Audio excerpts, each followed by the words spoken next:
ఏంటమ్మా ఈరోజు ఆకుకూర పప్ప, పాలకూర పప్ప,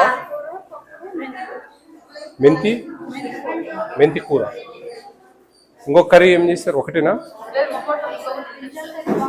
బ్రింజాలు ఎక్కడ?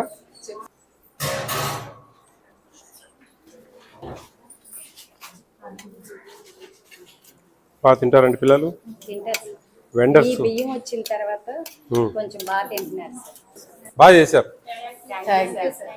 వంకాయ కూర చాలా బాగుంది. పప్పు కూడా పర్లేదు, వంకాయ కూర చాలా. ఎందుకు వస్తా ఉన్నాయి ఇవి? కొత్త బియ్యం ఈ మధ్య ఎంత చెప్పారు సార్. పసుపును ఉప్పు డిఎం గారు నానబెట్టి కడగమన్నారండి. కడగమన్నారు, అయినా అలా కడుగుతున్నాము, అయినా వస్తుంది. డిఎం గారు పురుగులు వస్తున్నాయండి అప్పుడే ఇంత కొత్త బియ్యము? కాదు, ఇది మొన్న వచ్చింది సార్. ఇప్పుడు వచ్చింది అక్కడ పెట్టాము. వీళ్ళేదో పాపం వ్యాపకం అంతా వేసి పెట్టుకున్నారు పురుగులు రా.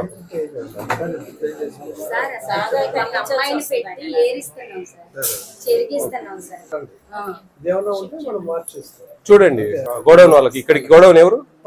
మనం పోయిందేనా? రీప్లేస్ చేయండి ఇమీడియట్ గా. మీకు ఏమన్నా నచ్చని టిఫిన్స్ ఏమన్నా ఉన్నాయా?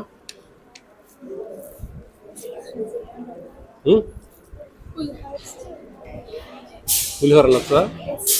పులిహోరనా? ఇప్పుడు రైస్ పోయినసారికి ఇప్పటికి బాగుంది కదా ఇప్పుడు? మీకు అందరికి ఇష్టమేనా?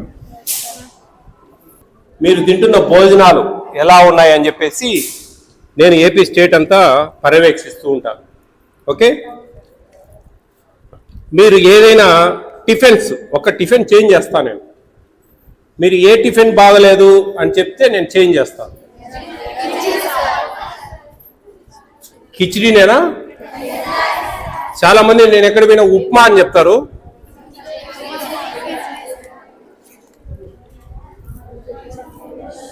కిచిడీ మీకు ఇష్టం లేదా? కిచిడీకి మంగళం మాడదామా? కిచిడీ బదులు ఏం కావాలి?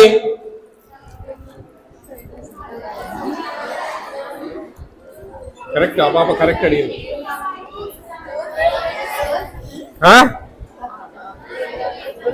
దోశ కావాలా? మీరు 620 మందికి 608 మందికి దోశలు అంటే ఎంతమంది కావాలా చేయడానికి? ఆల్రెడీ మనకు వంట వాళ్ళు తక్కువ ఉన్నారు. దాదాపు 8 మంది ఉండాల్సింది 4 ఉన్నారు. 80 మందికి 1 ఉండాలి రేషియో. కాబట్టి అవన్నీ అయ్యే పని కాదు.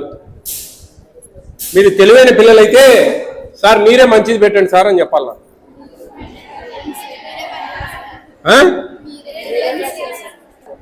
కిచిడీ బదులు నేను మీ హాస్టల్కి వచ్చినందుకు వచ్చిన గిఫ్ట్ ఎగ్ రైస్.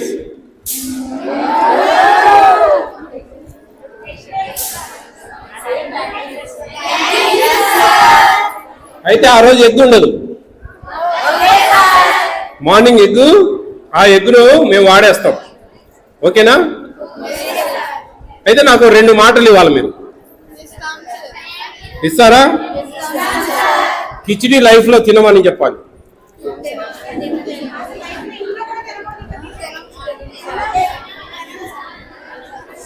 ఓకేనా? ఇంకొక మాట, రేపు పెళ్లిళ్ళు అయిన తర్వాత మీరు ఇంట్లో కిచిడీ చేయకూడదు.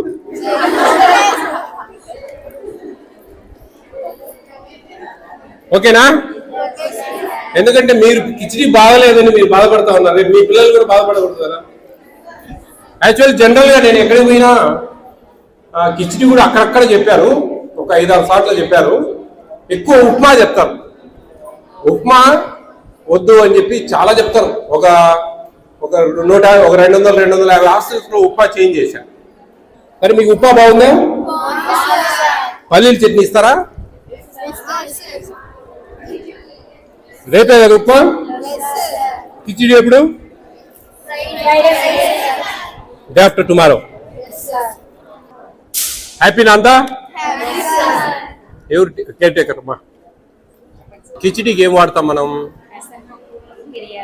పెసరపప్పు మిరియాల బదులు ఆనియన్స్ కొంచెం ఆయిల్ పర్ క్యాపిటల్ అడ్జస్ట్ చేసుకొని చేయండి.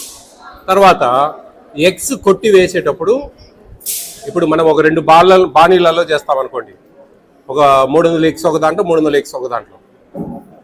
ఎగ్ పొరటు ఏమంటారు మీరు, బుర్జీ, అండా బుర్జీ పొరటు.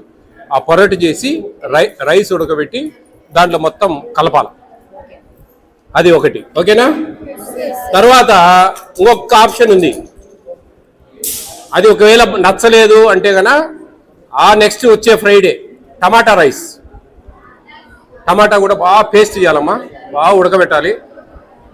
అంటే ఐ మీన్ ఆయిల్ వేసి, పోపు గింజలు వేసి, తర్వాత ఆనియన్స్ వేసి, అవి వేగిన తర్వాత టమాటాలు వేసి బాగా పేస్ట్, మెత్తగా పేస్ట్ కావాలి, దాన్ని కలపాలి రైస్లో. ఓకేనా? ఈ 2 పెట్టుకుందాం ఆప్షను. అది బాగలేకపోతే ఇది, ఇది బాగలేకపోతే అది. ఓకేనా? 2 బాగలేవంటే పాత చింతకాయ పచ్చడే. ఏంది పాత చింతకాయ పచ్చడి అంటే? Back to pavilion. ఓకేనా? దేవుడు ఒక మంచి అవకాశం ఇచ్చాడు. మంచిగా ఇంత మంచి పెద్ద హాస్టలు, పెద్ద పెద్ద కార్పొరేట్ స్కూల్స్లో కూడా ఇటువంటి హాస్టల్స్ ఉండవు. ఒక ఇంటర్మీడియట్ ఈ ఎడ్యుకేషను, ఈ ఫుడ్, ఇవన్నీ ఇవ్వాలంటే మీకు మినిమం 1.5 lakh తక్కువ ఎవరు తీసుకోరు. అంత కాస్ట్లీ ఎడ్యుకేషన్ మీకు ఇస్తా ఉంది ప్రభుత్వం ఉచితంగా. కాబట్టి మీరు జాగ్రత్తగా దాన్ని యూటిలైజ్ చేసుకోండి. మంచిగా కసిగా చదవండి, ఇష్టంగా చదవండి. ఏదో చదువుతా ఉన్నాం, తింటా ఉన్నాం, పండుకుంటా ఉన్నాం, తెల్లారుతా ఉంది అనుకోకుండా జాగ్రత్తగా. మీ తల్లిదండ్రులు ఎన్నో ఆశలు పెట్టుకొని మిమ్మల్ని ఇక్కడ జాయిన్ చేశారు. మీరు మంచి రిజల్ట్ సంపాదించుకొని ఫ్యూచర్లో ఇంకా మంచి చదువులు చదివి మంచి మంచి ఉద్యోగాలు, ప్రైవేట్ కంపెనీలు ఉన్నాయి, సొంతంగా వ్యాపారాలు చేసుకోవచ్చు. ఏమీ లేదంటే కనుక మన పిల్లలకు చదువులు చెప్పుకోవచ్చు శుభ్రంగా. ఇవన్నీ గుర్తుపెట్టుకోండి. ఈడ ఊరికి ముచ్చట్లు చెప్పుకొని టైంపాస్ చేసి అట్లా చేయకుండా మీ టీచర్లు చూడండి 575 వచ్చాయి కదా 10th క్లాస్. మీకు లాస్ట్ ఇయర్ ఫస్ట్ ఇయర్లో ఎన్ని హైయెస్ట్? 446 450. చూడండి, అన్ని మార్కులు వచ్చాయంటే టీచర్లు ఎంత మీ మీద దృష్టి పెట్టింటే వస్తాయి చెప్పండి. వాళ్ళు కూడా ఏదో టైంపాస్ చేసి అట్లా వాళ్ళ జీతం వాళ్ళకి వస్తుంది లేని గడిపేస్తే మీకు చదువులు రావు. వాళ్ళకు కసి ఎందుకు? మా దగ్గర చదివే పిల్లలు మంచి చదువులు చదవాలి, మంచి మార్కులు సాధించాలి. అప్పుడే మాకు ఒక వాల్యూ, ఒక ప్రైడ్, ఒక గౌరవము అనే ఫీలింగ్తో టీచర్లు ఇక్కడ పనిచేస్తున్నారు. మీరు అవన్నీ మనసులో పెట్టుకోవాలి. అర్థమవుతుందా? బాగా ఇష్టంగా చదవండి, మీ తల్లిదండ్రులకు ఆశలు నెరవేర్చండి. మీరు మంచి చదువు చదివి మంచి ఉద్యోగాలు వస్తే, మంచి భర్తలు వచ్చి మీ ఫ్యామిలీ బాగుంటుంది. మీరు పొరపాటు చేసి టైంపాస్ చేసి ఏదో ఉడతా భక్తిగా చదివినామంటే కసులు చేసుకోవాలి ఇంట్లో. వంకాయ కర్రీ చాలా బాగుందబ్బా, నిజంగా నేను ఎక్కడ తినలే. ఏ హాస్టల్లో కూడా వంకాయ కర్రీ ఇంత బాగా చేశాం. వెరీ గుడ్, చాలా బాగుంది. మా బంగారు తల్లు బాగా తింటా ఉన్నారని సంతోషం. ఓకేనా? కాబట్టి మీరు మాటలు నిలబెట్టుకొని. Thank you so much, sir. We are honored to have your comments.